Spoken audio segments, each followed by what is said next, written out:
Shalom keluargaku semuanya, selamat pagi. Puji Tuhan keluargaku, kita berjumpa kembali pagi hari ini dalam Morning Blessing.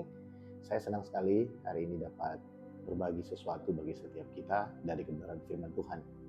Keluargaku dimanapun berada, dalam Kisah Para Rasul pasal yang pertama ayat yang ke-8, seperti yang beberapa hari ini menjadi pembahasan kita sedang berbicara tentang pencurahan Roh Kudus atau hidup yang dipenuhi dengan Roh Kudus.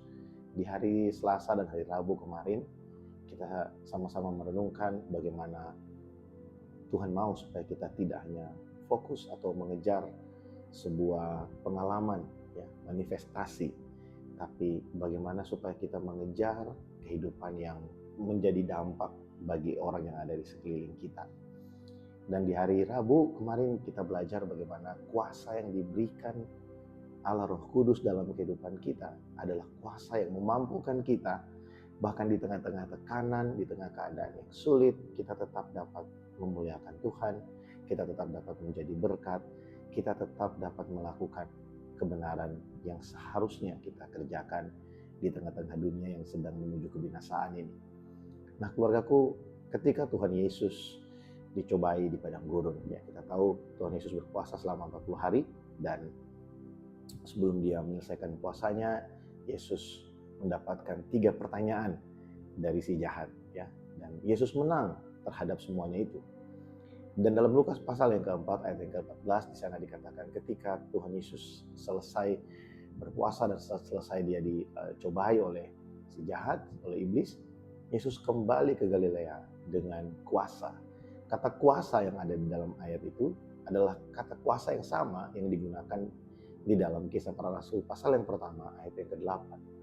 Nah, kalau kita lihat konteksnya di sini, Tuhan Yesus setelah dia berpuasa, dia dicobai oleh si jahat, dia kembali ke ladang pelayanan.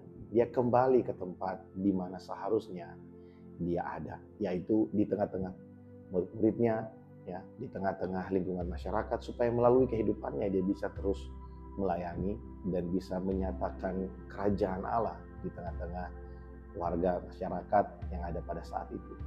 Ada satu hal yang perlu kita sama-sama sadari, bahwa mungkin salah satu indikasi dari kehidupan yang dipenuhi dengan Roh Kudus, saya percaya adalah adanya kerinduan untuk terus melayani Tuhan. Adanya satu kemauan untuk terus memberikan yang terbaik bagi Tuhan. Adanya satu kerinduan untuk kita datang pada Tuhan dan memberikan hidup kita melalui pelayanan terhadap sesama. Kita dipakai Tuhan untuk melayani orang-orang yang ada di sekeliling kita. Kita menjadi perpanjangan tangannya Tuhan untuk melayani orang-orang yang ada bersama-sama dengan kita. Mental seorang pelayan ini sangat perlu untuk kita bangun di dalam kehidupan kita sebagai orang percaya. Mental yang mau berbagi tanpa mengharapkan pamrih, yang mau melakukan lebih daripada apa yang orang lain minta kepada kita, dan kerelaan hati untuk bisa memberi diri hari-hari ini sangat jarang sekali dikotbahkan di mana-mana.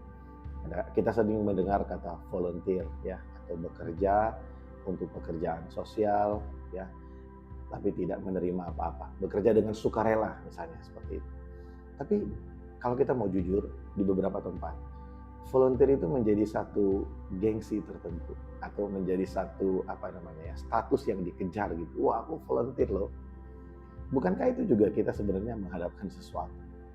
Saya lebih senang melihat ketika ada orang-orang yang mau memberi hidupnya, memberi dirinya untuk melayani tanpa harus ada di depan. Karena ada banyak orang-orang yang punya talenta yang hebat, yang punya kemampuan yang luar biasa, yang mungkin kalau mereka ditaruh di depan panggung, di front line, mungkin orang akan tertarik begitu, orang akan melihat sesuatu yang wah, dia hebat, dia luar biasa.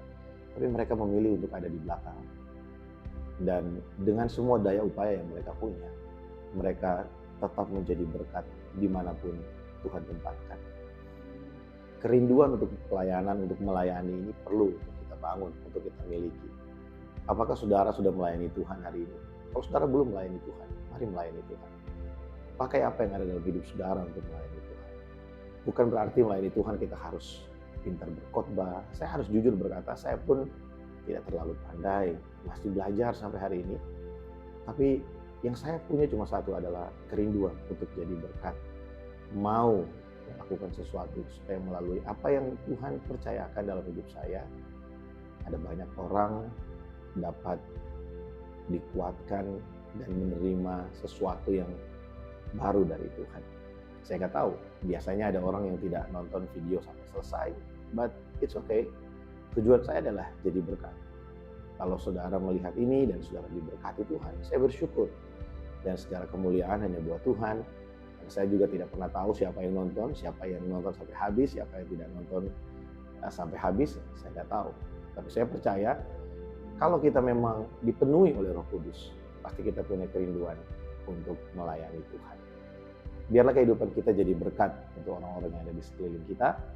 Kita terus maksimal dalam kehidupan kita untuk kemuliaan Tuhan. Mari kita berdoa. Bapa, terima kasih untuk pagi hari ini. Kami sungguh bersyukur untuk kebaikan-Mu. Kalau kami boleh kembali berjumpa pagi hari ini dalam Morning Blessing, semua karena kebaikan-Mu bagi kami Tuhan.